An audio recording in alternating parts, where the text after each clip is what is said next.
So, there's a lot going on in the world at the moment. Things are not great for a lot of countries. A very big variety of communities are greatly affected by a whole load of shit that should have never happened in the first place. But that's how things are right now. And it sucks. And I don't want to start off this whole sappy shebang without acknowledging that first.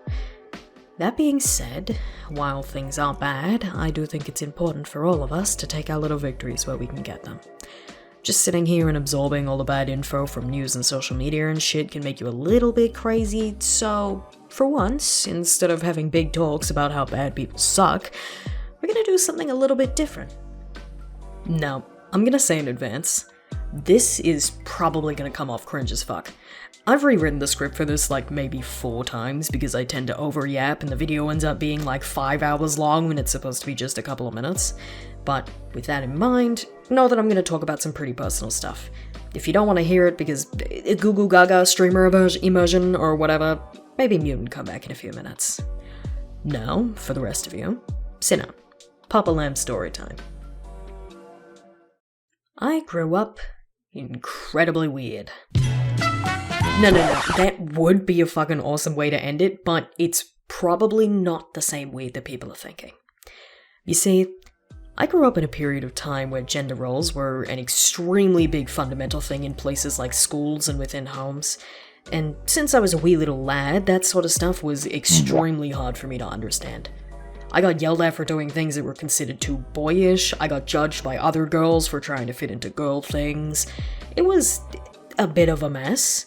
But, as it turns out, there was way more going on than just little me's sudden understanding of the issues of gender stereotypes. All throughout growing up, I had a deep, unexplainable issue with my body. I knew something was wrong, but didn't really have the words for it at my age, and unfortunately, I didn't really have the right support for it either, as I grew up around incredibly shallow-minded people who weren't really safe to discuss these sorts of topics with. And it sat with me for a very long time. I did a hell of a lot to try and fix it. My family wanted me to be a girl, so I just sort of assumed that's what I was supposed to be. I over-feminized myself, got into makeup, Barbies and girl toys, dresses and ponytails, etc., but it just never really sat. I felt as if I was secretly undercover in a girl's body, which was kind of fucking funny because my baby self used to draw comics about that exact fucking premise.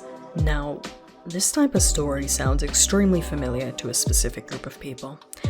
A lot of people who have similar experiences end up later in life transitioning from female to male, or vice versa if you had it the other way around. And while I resonate with that, and I'm glad that we have our shared experiences, this is not what this story is about. There is a much lesser discussed part of the queer community referred to as intersex people.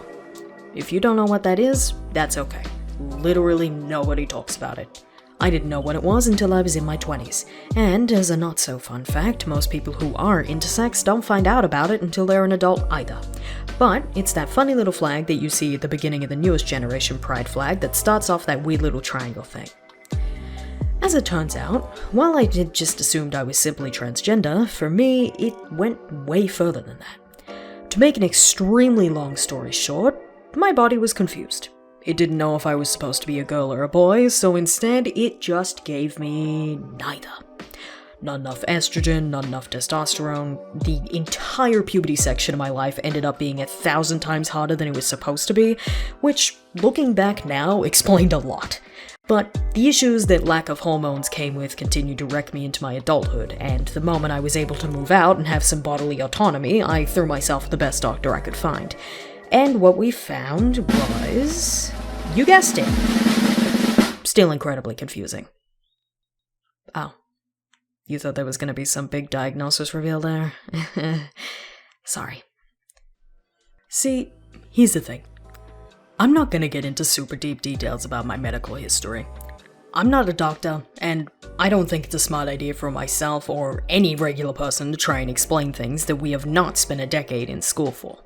But what I can do is tell you my experiences. I can tell you that I found out this whole time I've been an intersex person, and it was never caught because it didn't fall under the line of the most stereotyped intersex traits. What I can also tell you is that intersex people as a whole are incredibly understudied. And to be honest with you, not many people give a shit about us. We're not often included in the mention of queer spaces, we're rarely acknowledged in any social or political setting. Hell, in fact, the most I hear of intersex people is when we're at wars with trans people, which is incredibly fucking stupid on both parties for reasons that I don't dare to get into here. While the majority of people may think that this is because intersex people aren't common, the unfortunate fact of the matter is, a huge chunk of people who are intersex may never realize that they are. One side of it is because of the lack of information out there about us. The other reason, which is a lot more gross, is because intersex people have been so demonized since their labeling that most countries allowed doctors to perform genital reassignment surgery on children to change them to their closest matched gender. You know what's crazy? This is a practice that some places still do today. In fact, since I've been alive, intersex was almost exclusively understood as a genitalia and chromosome disfigurement. It's only in recent years that there's been enough studies to come to the understanding that being intersex is actually a massive umbrella of things. And some people don't even realize that they're classified under this umbrella because it's still unbelievably demonized in medical spaces. I wanted to tell a bit of my story because I want people to know that we exist. Sure, I don't expect more studies to suddenly be done because White Boy asked, but I do think it's important for more intersex people to be open about the fact that they exist. I'm weird. I'm a boy with a whole coochie. If I don't take testosterone and estrogen and other hormone meds daily, my body will eventually shut down and die because it doesn't know how to produce it itself. I sound like a girl, and I'll probably never stop sounding like one, because my puberty being so hormone-confused caused serious underdevelopment in my vocal cords. Testosterone's given me the ability to speak again, which I barely had previously, and with this weird incongruence between my body's needs and outward presentation, I've found peace. To be honest with you, I like being a weird ladyboy. Gender roles were clearly never going to be something that I sat with, but at the end of the day, I've come to the realization that my physical appearance doesn't need to dictate what I can and cannot like. While I'm satisfied in the fact that I am a man and always have been, just with some weird deficiencies, I'm also satisfied in the fact that I sound girly.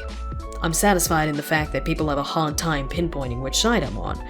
I'm satisfied in the fact that I can now find comfort in liking girly things without the gender context behind it. I'm satisfied in the fact that I'm now a grown-ass adult, reliving my puberty stages because my body didn't want to do that for me when I was a kid. I'm satisfied in the fact that I am weird as fuck. And I think a lot more people, intersex, trans, queer, whatever you are, should stop being satisfied with themselves for that too. A lot is happening in the world. But it's Pride Month. And for most of my life, that didn't really mean anything for me. I mean, I've always been gay, but that's boring. I don't know, they've had enough attention. My understanding of my body has only just developed the past couple of years.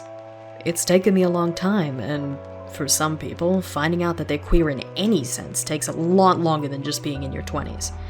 And that's okay. It's not a race. Sometimes you just have no fucking idea what you are, and that's fine. But we can celebrate our successes.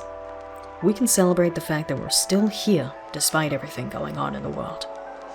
We can celebrate the fact that we might live long enough to see even more of an incredibly progressive society in the future. We can celebrate the fact that the internet allows our marginalized communities to actually be in contact with each other, to build friendships, and to know that you're not alone. Ending these sorts of things is always kind of scary. My point of over-yapping has proved itself once again, because even after 4 scripts, I can't seem to knock this down short enough to not ruin my life video editing for the next couple of weeks. For YouTube viewers, this is easy. They only have to deal with this video and then be done with it. For those poor suckers on Twitch, though, you gotta listen to me yap for a couple more hours. Ah!